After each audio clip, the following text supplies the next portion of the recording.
আল্লাহ রাব্বুল আলামিন ইরশাদ করছেন, ফাবাশশারনাহু বিগুলামিন হালিম।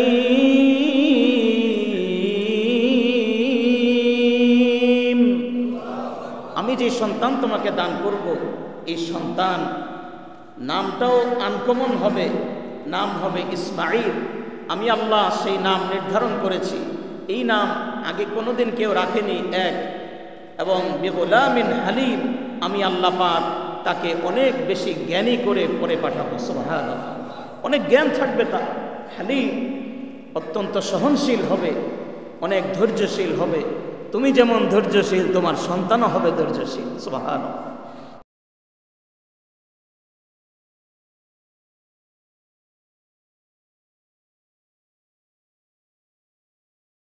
প্রশংসা জ্ঞাপন করছি সে মহান রব্বুল আলামিনের আলিশান দরবারে, যিনি আমাদেরকে আকায়ে নামদার তাজদারে মদিনা সরকারে দু আলম নবিয়ুল আম্বিয়া শফিউল মুজনিবিন খাতামুন নবিয়্যিন আফতাবুন নবুওয়া রাহমাতুল লিল আলামিন নবী মুহাম্মদুর রাসূলুল্লাহ সাল্লাল্লাহু আলাইহি ওয়াসাল্লামের উম্মত হিসেবে আমাদেরকে কবুল করেছেন।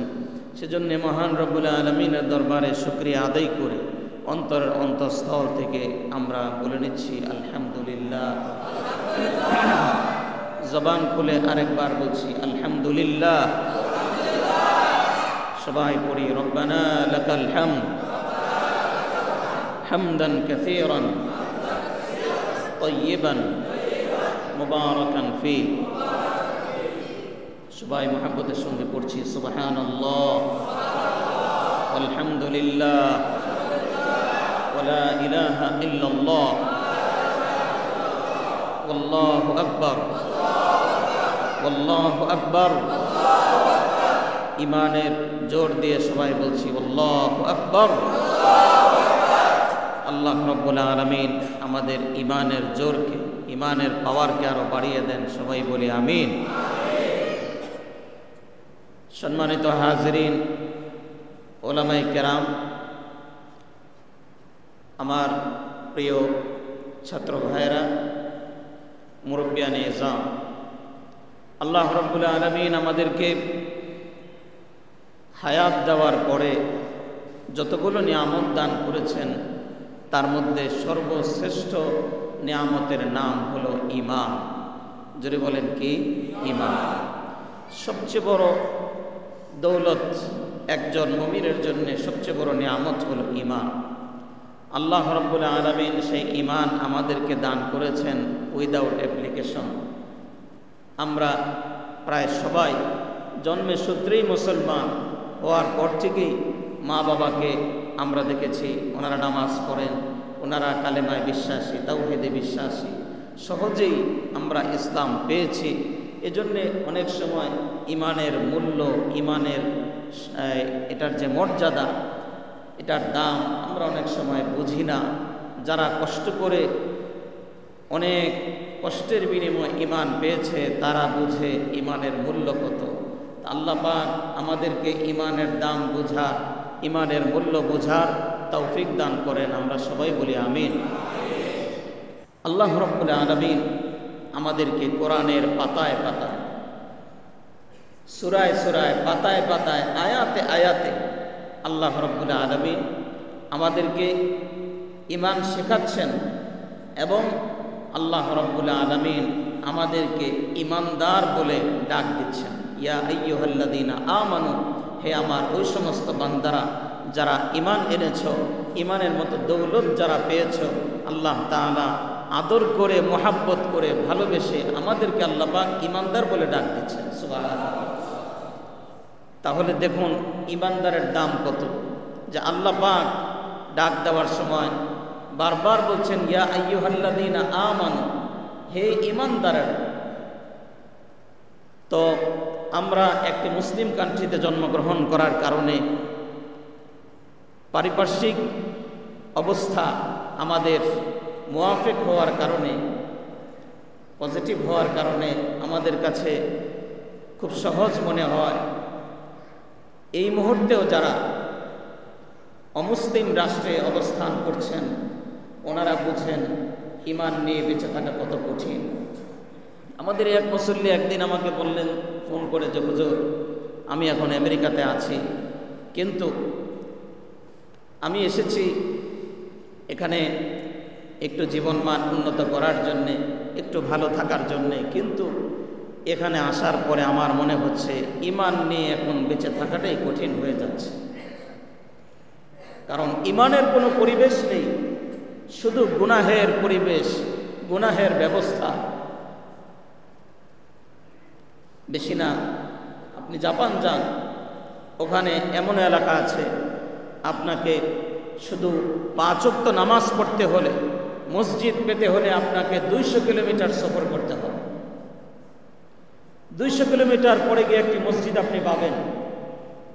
এমন এলাকা আছে 200 কিলোমিটার পরেও মসজিদ পাওয়া যায়। আল্লাহ রাব্বুল আলামিন আমাদেরকে একটি মুসলিম কান্ট্রিতে জন্মগ্রহণ করার মতো তৌফিক দান করেছেন। বাংলাদেশের যেখানেই যাই সেখানেই আজানের আওয়াজ শুনতে পাই। সেজন্য আরেকবার শুকরিয়া আদায় করছি আল্লাহর দরবারে, সবাই বলি আলহামদুলিল্লাহ। এটাই আল্লাহর অনেক বড় নিয়ামত যে আমরা বিভিন্ন জায়গায় গেলে মসজিদ পাই। তো আল্লাহ রাব্বুল আলামিন আমাদেরকে ঈমান শিখাচ্ছেন।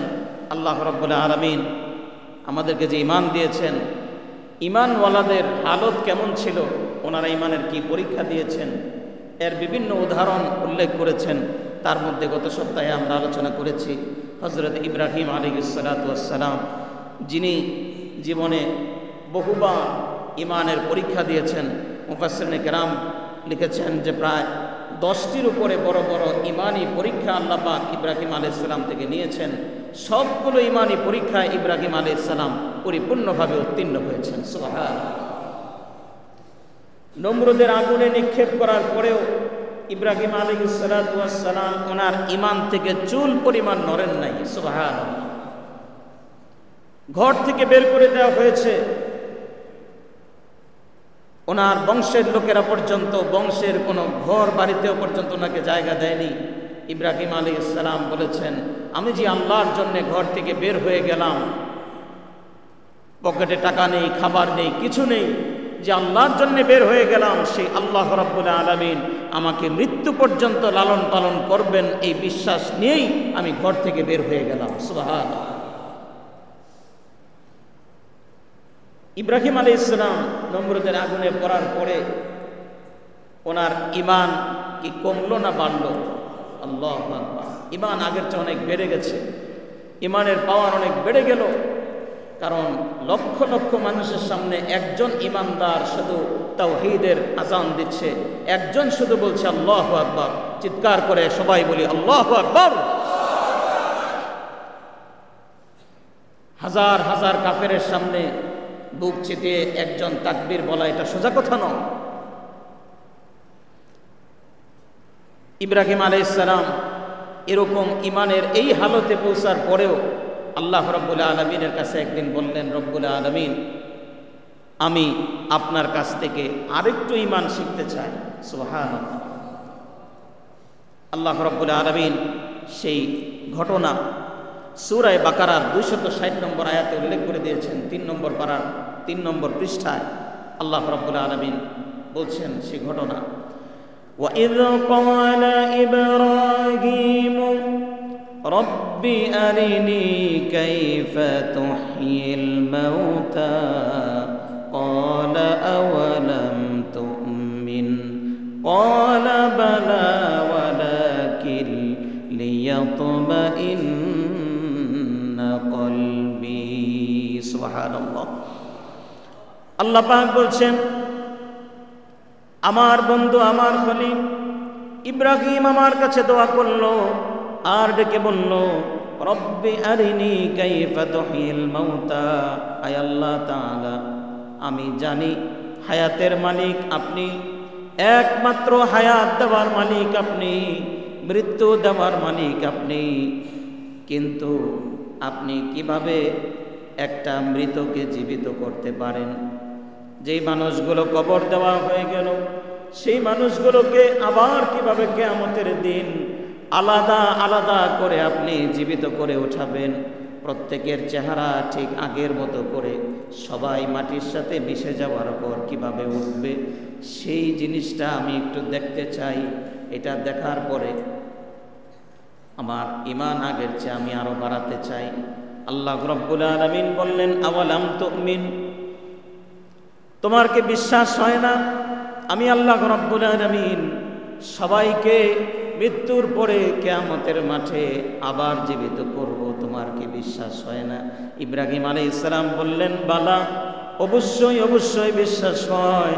ওয়ালাকিন লিয়াতমাইন্না কলবি, কিন্তু আমি চাই আমার মনটা আরেকটু প্রশান্ত হোক, আমি সরাসরি আপনার কাছ থেকে সেটা দেখতে চাই। আল্লাহ রাব্বুল আলামিন বললেন, ক্বালা ফাখুয আরবাতাম মিনাত তায়রি ফাসুরহুন্না ইলাইকা সুম্মা জাআল আলা কুল্লি জাবালিন মিনহুন্না জুজআ। আল্লাহ রাব্বুল আলামিন বললেন, ইব্রাহিম, তুমি তাহলে আমি আল্লাহর সৃষ্টি 4টা পাখি ধরো। ফাকুজ আরবাতাম মিনাত তায়র, 4টি পাখি ধরার পর এগুলোকে তুমি তোমার পোষ মানাও। ইব্রাহিম আলাইহিস সালাম 4টি পাখি গ্রহণ করলেন, 4টি পাখি ধরলেন। একটা ময়ূর, আরেকটা মোরগ, আরেকটা কবুতর, আরেকটা কাক, 4টাকে ধরে এনে কিছুদিন লালন পালন করে ইব্রাহিম আলাইহিস সালাম এগুলোকে পোষ মানিয়ে ফেললেন। আল্লাহ রাব্বুল আলামিন এরপরে বললেন, সুম্মা জাআল আলা কুল্লি জাবালিন মিনহুন্না জুজআন সুম্মা দউহুন্না ইয়াতিনাকা সায়া। আল্লাহ রাব্বুল আলামিন বললেন, ইব্রাহিম, এগুলো কি পোষ মেনেছে? হ্যাঁ। তুমি ডাক দিলে আসে? হ্যাঁ, ডাক দিলে আসে। দেখি। ইব্রাহিম আলাইহিস সালাম ময়ূর, মুরগি, কাক, কবুতর 4টাকে 4 জায়গায় রেখে ডাক দিলেন, সবগুলোর নাম ধরে ডাক দিলেন। ডাক দেওয়ার সাথে সাথে উড়ে উড়ে ইব্রাহিম আলাইহিস সালামের একেবারে কোলে এসে বসলেন। সুবহানাল্লাহ। পোষ মানার পরে আল্লাহ রাব্বুল আলামিন বললেন, ইব্রাহিম বন্ধু আমার, এবার তুমি তোমার এই 4টা পাখিকে জবাই করো। সবগুলোকে জবাই করার পর, চামড়া ছেলার পর, গোস্ত কাটার পর সবগুলোর গোস্ত একসঙ্গে মিক্সড করে ফেলবে। এমনভাবে মিক্সড করবে যেন বোঝার উপায় না থাকে কোনটা কাকের গোস্ত, কোনটা ময়ূরের গোস্ত, কোনটা মুরগির গোস্ত। সব মিক্স করে ফেলবে। ইব্রাহিম আলাইহিস সালাম আল্লাহ রাব্বুল আলামিনের আদেশ মতো সেটা করলেন। কোরআনে কারিমে আল্লাহ পাক বর্ণনা করছেন সেই ঘটনা। 4টা পাখির গোস্ত একসঙ্গে করার পর কোনো মানুষের পক্ষে সেটা আলাদা করা সম্ভব নয়, কোনোভাবেই যেটাকে আলাদা করা সম্ভব নয়। আল্লাহ রাব্বুল আলামিন বললেন, এই পাখির গোস্তগুলোকে কিছু ডান দিকের পাহাড়ে রেখে আসো, কিছু বাম দিকের পাহাড়ে রেখে আসো। বিভিন্ন পাহাড়ের মধ্যে এই গোস্তগুলো রেখে তুমি এবার তোমার জায়গা মতো চলে আসো। ইব্রাহিম আলাইহিস সালাতু ওয়াস সালাম সবগুলো গোস্ত বিভিন্ন জায়গায় ছড়িয়ে ছিটিয়ে রেখে ওনার জায়গায় চলে আসলেন। আল্লাহ রাব্বুল আলামিন বললেন, সুম্মা দউহুন্না ইয়াতিনাকা সায়া। ইব্রাহিম সবগুলো পাখি রেখে আসার পর আমি আল্লাহর নামে বিসমিল্লাহ বলে সবগুলো পাখিকে আবার যেভাবে নাম ধরে ডাক দিয়েছিলে সেভাবে তুমি আমার নাম ধরে ডাক দাও। সুবহানাল্লাহ। সবগুলোকে আবার নাম ধরে ডাক দাও। ইব্রাহিম আলাইহিস সালাম সবগুলো পাখিকে আবার নাম ধরে ডাক দিলেন। আল্লাহ রাব্বুল আলামিন সবগুলোকে জীবিত করে দিয়ে ইব্রাহিম আলাইহিস সালাম তাকিয়ে দেখলেন গোস্তগুলো উড়ে উড়ে বিভিন্ন গোস্তের সঙ্গে জোড়া লাগতেছে। কবুতরের গোস্ত কবুতরের গায়ে গিয়ে লাগতেছে। এভাবে করে গোস্তগুলো জোড়া লেগে আবার চারটা পাখি হয়ে জীবিত হয়ে ইব্রাহিম আলাইহিস সালামের দিকে উড়ে উড়ে আসা শুরু করে দিয়েছে। সুবহানাল্লাহ। ইয়াতিনাকা সাইয়া, চিৎকার করে বলি আল্লাহু আকবার। জীবন এবং মৃত্যুর একমাত্র মালিক কে? আল্লাহ। পৃথিবীর কোনো মানুষ কারো জীবন এবং মৃত্যুর মালিক নয়। পৃথিবীর সব মানুষ মিলে যদি একজনকে হত্যা করতে চায়, আল্লাহ যদি তাকে বাঁচিয়ে রাখতে চায়, পৃথিবীর কেউ তাকে হত্যা করতে পারবে না। আর পৃথিবীর সমস্ত মানুষ মিলে যদি একজনকে রক্ষা করতে চায়, আল্লাহ যদি তাকে মারতে চায়, একটা ল্যাংড়া মশাই তার জন্য যথেষ্ট। চিল্লায় বলেন ঠিক না বেঠিক? আল্লাহ পাক বারবার এগুলো দেখান, কিন্তু যাদের চোখ আছে তারা তো বিশ্বাস করে, তাদের ঈমান বাড়ে। যাদের অন্তর চক্ষু নেই তারা বুঝতে পারে না ইজ্জত দেওয়ার মালিক কে? আল্লাহ। বেইজ্জত করার মালিক কে? আল্লাহ। আল্লাহ রাব্বুল আলামিন ইব্রাহিম আলাইহিস সালামকে এই ঘটনার পরে জিজ্ঞেস করলেন, ইব্রাহিম তুমি এই ঘটনা দেখে কি শিখতে পেলে? ইব্রাহিম আলাইহিস সালাম বললেন, রব্বুল আলামিন এই ঘটনা থেকে শুধুমাত্র আমার ঈমান বাড়েনি, এই ঘটনার মাধ্যমে কিয়ামত পর্যন্ত সমস্ত মানুষের ঈমান বেড়ে যাবে। সুবহানাল্লাহ। হযরত ইব্রাহিম আলাইহিস সালাতু ওয়াস সালাম ঈমানের পরীক্ষা দিতে দিতে একেবারে জীবন সায়ান্নে পৌঁছে গেলেন, বৃদ্ধ হয়ে গেলেন, চুল দাড়ি পেকে গেল।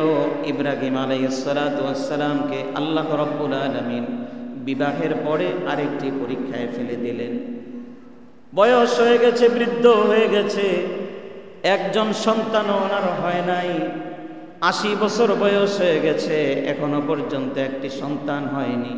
ইব্রাহিম আলাইহিস সালাম আল্লাহ রাব্বুল আলামিনের কাছে বারবার দোয়া করেন, আয় আল্লাহ, আমি আমার এমন সন্তান রেখে যেতে চাই যে সন্তান তোমার ইবাদত করবে, তোমার দাওয়াত দিবে। বয়স হতে হতে বয়স যখন 85 বছর হয়ে গেল, ইব্রাহিম আলাইহিস সালাতু ওয়াস সালাম ধারণা করলেন আর কোনোদিন মনে হয় সন্তান হবে না।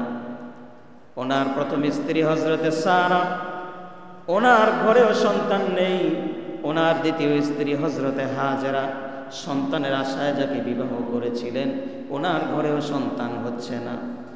একেবারে যখন 85-86 বছর বয়স, 86 বছর বয়সে আল্লাহ রাব্বুল আলামিন একদিন ইব্রাহিম আলাইহিস সালামকে স্বপ্নের মধ্যে ডাক দিয়ে বললেন, বন্ধু আমার, খলিল আমার, অনেক ঈমানি পরীক্ষা আপনি দিয়েছেন, আমি আল্লাহ রাব্বুল আলামিন সিদ্ধান্ত নিয়েছি এই বয়সে আপনাকে একটা সন্তান দান করব। সুবহানাল্লাহ। 86 বছর বয়সে ইব্রাহিম আলাইহিস সালাম বললেন, রব্বুল আলামিন, আমি তো এখন বার্ধক্যে পৌঁছে গিয়েছি। আল্লাহ রাব্বুল আলামিন বললেন, ওগো আমার বন্ধু ইব্রাহিম, এটা তোমার মেধা অনুযায়ী, তোমার জ্ঞান অনুযায়ী তুমি বলছো তুমি বৃদ্ধ হয়ে গেছো, এই বয়সে তোমার সন্তান হবে না। এটা তোমার জন্য কঠিন মনে হলেও কিন্তু আমি আল্লাহর জন্য এটা কোনো কঠিন বিষয় নয়। আমি সিদ্ধান্ত নিয়েছি এমন একটা সন্তান তোমাকে দান করব, যেই সন্তানের নাম আসমান থেকে আমি আল্লাহ নির্ধারণ করে তোমার কাছে পাঠাবো। সুবহানাল্লাহ। সন্তানের নাম পর্যন্ত আমি আল্লাহ রাব্বুল আলামিন নির্ধারণ করে এরপরে তোমার কাছে পাঠাবো। আল্লাহ রাব্বুল আলামিন ইরশাদ করছেন, ফাবাশশারনাহু বিগুলামিন হালিম।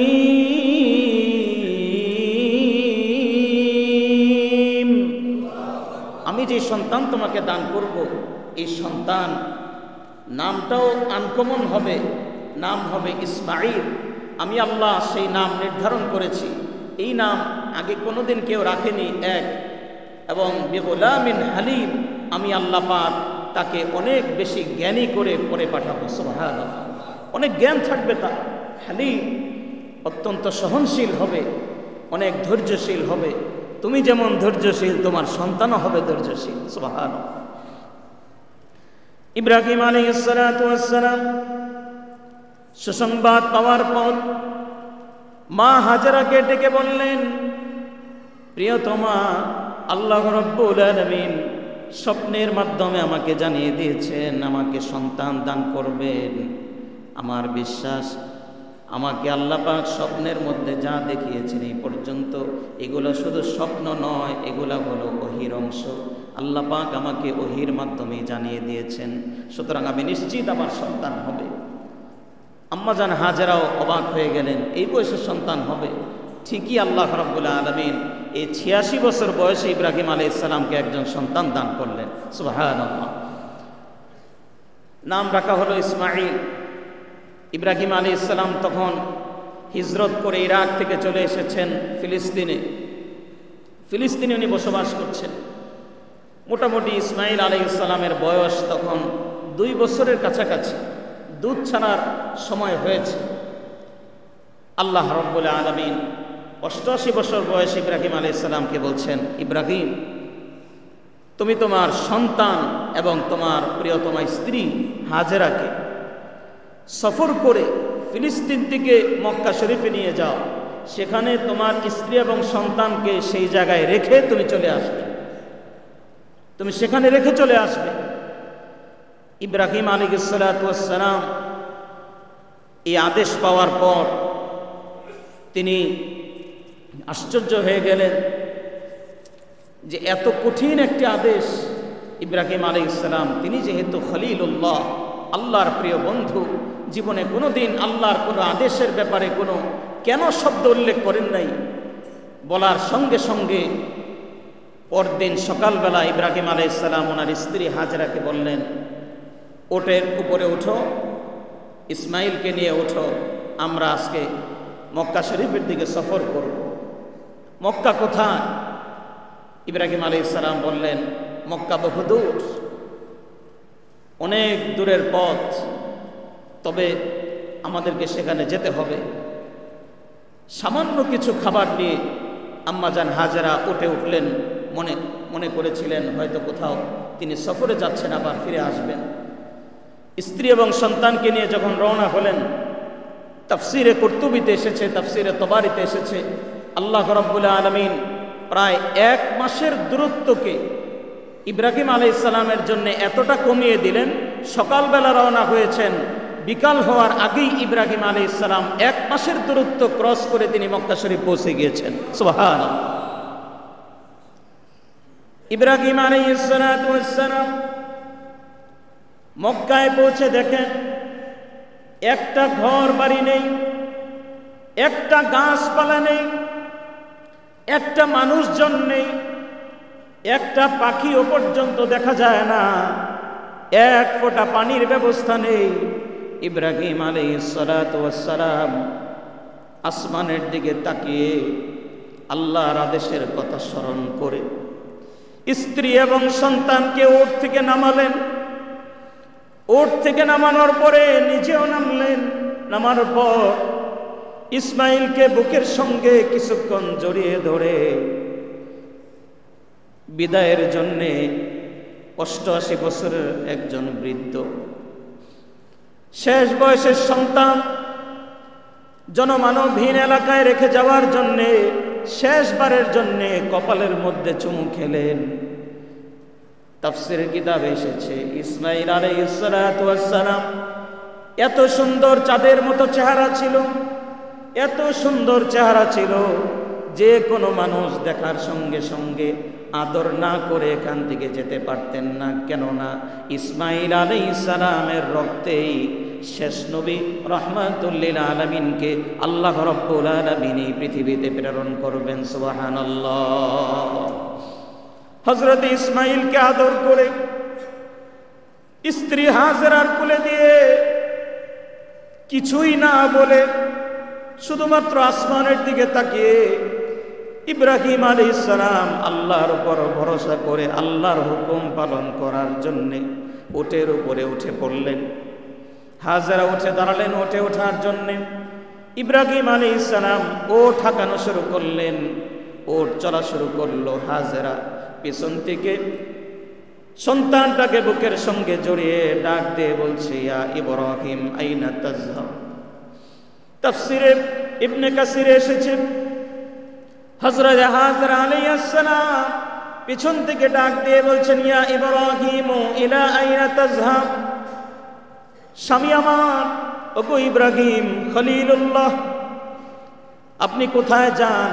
ইব্রাহিম আলাইহিস সালাম কোনো জবাব দিচ্ছেন না, সামনে চলে যাচ্ছেন। হযরতে হাজরা মহিলা মানুষ, ভয়ে থরথর করে কাঁপতেছে, পিছন দিকে যাচ্ছেন। আবার ওর ধরার চেষ্টা করছেন। ইব্রাহিম আলাইহিস সালাম দ্রুত চলে যাচ্ছেন। এবার ডাক দিয়ে বললেন, আইনা তাদাউনা বিওয়াদিন গায়রি দি যারউন। এমন এলাকায় আপনি কোথায় ফেলে যাচ্ছেন যেখানে কোনো মানবজন নেই, কোনো পানি নেই, খাবার পানিও নেই, একটা গাছপালা পর্যন্ত নেই। কোথায় আপনি আমাদেরকে ফেলে চলে যাচ্ছেন? ইব্রাহিম আলাইহিস সালাম সামনের দিকে যাচ্ছেন। হযরতে হাজরা এবার পেছন থেকে ডাক দিয়ে বললেন, লক্ষ্য করে দেখুন হযরতে হাজরার ঈমান কেমন মজবুত ছিল। পেছন থেকে ডাক দিয়ে বলছে, স্বামী আমার, আল্লাহু আমারাকা বিহাযা। আপনি বলুন, আল্লাহ আদেশ করেছেন নাকি আপনি নিজের থেকে এভাবে আমাদেরকে ফেলে যাচ্ছেন? ইব্রাহিম আলাইহিস সালাম শাহাদাত আঙ্গুলটা আসমানের দিকে তুলে ইশারা করলেন, আমার আল্লাহর আদেশে আমি তোমাদেরকে এই এলাকায় রেখে যাচ্ছি। সুবহানাল্লাহ। হযরতে হাজরা এবার ডেকে বললেন, স্বামী আমার, যদি আল্লাহর আদেশে আপনি এখানে আমাদেরকে রেখে যান, তাহলে আল্লাহর নামে কসম করে বলছি, ইদান লা ইউদিয়ানা, তাহলে আল্লাহ আমাদেরকে মারবেন না। অবশ্যই অবশ্যই যে আল্লাহ আমাদেরকে রেখে যাওয়ার জন্য বলেছেন, সেই আল্লাহই আমার জন্য যথেষ্ট, সেই আল্লাহই আমাকে এবং আমার সন্তানকে হেফাজত করবে। সুবহানাল্লাহ। কিন্তু ইব্রাহিম আলাইহিস সালাম তো বাবা, উনি স্বামী এবং বাবা, সন্তানের প্রতি যে দুর্বিনীত মহাব্বত, তিনি নবী হন কিংবা বাদশাহ হন, সন্তানের প্রতি যেই মহাব্বত, এটা আল্লাহ প্রদত্ত মহাব্বত, এটা তো কেউ কমাতে পারবে না। ইব্রাহিম আলাইহিস সালাতু ওয়াস সালাম কিছু দূর যাওয়ার পর লক্ষ্য করছেন, ইসমাইলের কান্নার আওয়াজ আর শোনা যায় না, হাজেরার ডাক আর শোনা যায় না। তিনি বুঝতে পারলেন হাজেরা চলে গেছে, তারা অনেক দূর চলে গেছে, এখন মনে হয় তারা আর আমাকে দেখবে না। ইব্রাহিম আলাইহিস সালাম পেছন দিকে তাকিয়ে দেখলেন, হাজেরাকেও দেখা যায় না, ইসমাইলকেও দেখা যায় না। এবার ইব্রাহিম আলাইহিস সালাম ওটের উপরে বসে রফা ইয়াদাইহি ইলাল্লাহ, দুটো হাত আল্লাহর দরবারে তুললেন আর ডাক দিয়ে বললেন, রব্বুল আলামিন, ইন্নী আসকানতু মিন যুররিয়্যাতি বিওয়াদিন গায়রি যী যারইন ইনদা বাইতিকাল মুহাররম। চিৎকার করে একবার বলি আল্লাহু আকবার। ইব্রাহিম আলাইহিস সালাতু ওয়াস সালাম এমন এক মায়াবী দোয়া তিনি করলেন, এমন হৃদয়স্পর্শী দোয়া তিনি করলেন।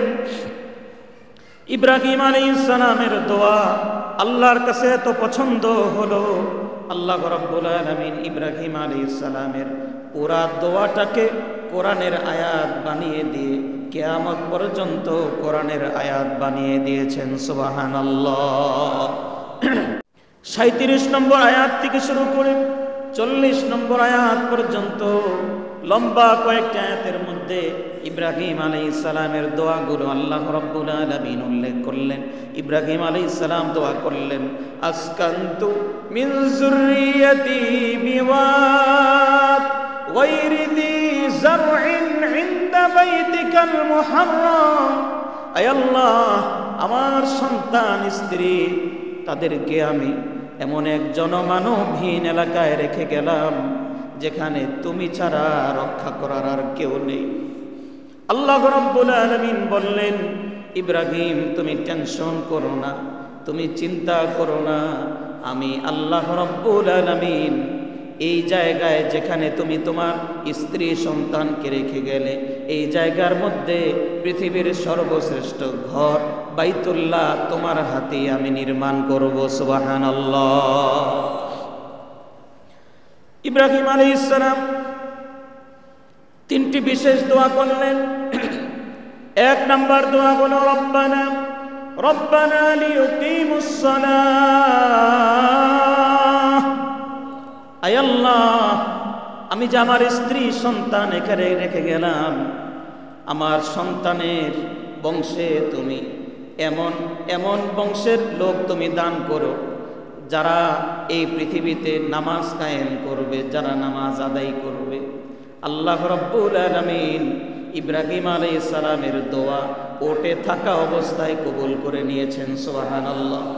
ইব্রাহিম আলাইহিস সালামকে আল্লাহ রাব্বুল আলামিন জানিয়ে দিলেন, ইব্রাহিম তোমার সন্তান ইসমাইলের বংশে আমি বিশ্বনবী জনাবে মুহাম্মদুর রাসূলুল্লাহ সাল্লাল্লাহু আলাইহি ওয়াসাল্লামকে পৃথিবীতে প্রেরণ করব। সুবহানাল্লাহ। যার মাধ্যমে গোটা পৃথিবীতে দিন কায়েম হবে, যার নাম কিয়ামত পর্যন্ত মানুষ নিবে, এবং দুরূদ শরীফের মধ্যে মানুষ তোমার নাম এবং তোমার সন্তান মুহাম্মদুর রাসূলুল্লাহ সাল্লাল্লাহু আলাইহি ওয়াসাল্লামের নাম কিয়ামত পর্যন্ত নামাজের মধ্যে তাশাহুদে বসে বসে তোমাদের নাম নিবে। সুবহানাল্লাহ। দুরূদ শরীফের মধ্যে আমরা নাম নেই কি নেই না? আল্লাহু আকবার। আল্লাহ পাক দোয়া কবুল করলেন। দ্বিতীয় দোয়া করলেন, ফাজআল আফইদাতাম মিনান নাস তাহউই ইলাইহিম, আয় আল্লাহ এই জায়গাটাকে, এই এলাকাটাকে আপনি এমন আকর্ষণীয় বানিয়ে দিয়েন যাতে পৃথিবীর সব মানুষ এই জায়গায় আসার জন্য তারা উন্মুখ হয়ে থাকে। আল্লাহ রাব্বুল আলামিন সঙ্গে সঙ্গে জবাব পাঠালেন, ইব্রাহিম আমি তোমার হাতে এবং তোমার সন্তান ইসমাইলের হাতে আমি এমন বাইতুল্লাহ নির্মাণ করব, এই বাইতুল্লাহকে জীবনে একবার দেখার জন্যে মানুষ পাগল হয়ে পৃথিবীর প্রান্ত থেকে মানুষ ছুটে ছুটে আসতে থাকবে, চিৎকার করে বলে সুবহানাল্লাহ। ফাজআল আফইদাতাম মিনান নাসি তাহউই ইলাইহিম, আমি এমন আকর্ষণ সৃষ্টি করব কালো গিলাফের মধ্যে মানুষ এই দুই চোখ দিয়ে কালো গিলাফ দেখার জন্য পাগল হয়ে যাবে। আল্লাহু আকবার, আল্লাহু আকবার। আজও পৃথিবীর দিক বিদিক থেকে মানুষ ছুটে যাচ্ছে কাবা ঘরের দিকে। হাজার বছর যাবত মানুষ যে কাবা শরীফ যাচ্ছে, এটা ইব্রাহিম আলাইহিস সালামের সেদিনের দোয়ার ফসল। আরেকবার বলি সুবহানাল্লাহ।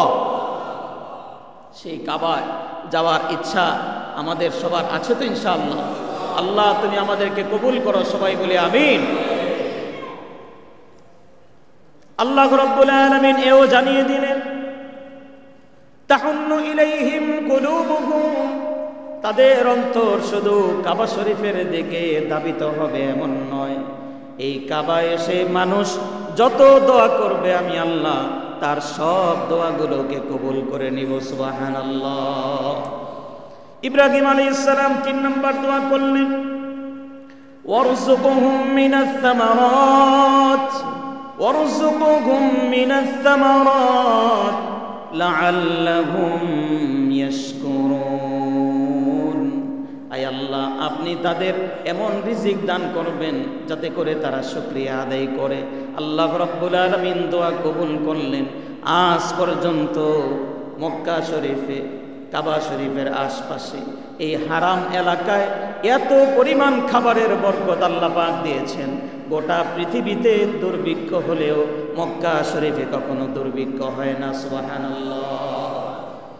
পৃথিবীর যে কোনো খাবার, যে কোনো ফল, আপনি মৌসুমি বেমৌসুমি যে কোনো ফল যদি আপনি চান, আপনি মক্কা শরীফ গেলে দেখবেন সেখানে পৃথিবীর সব ধরনের ফল পাওয়া যাচ্ছে, সুবহানাল্লাহ।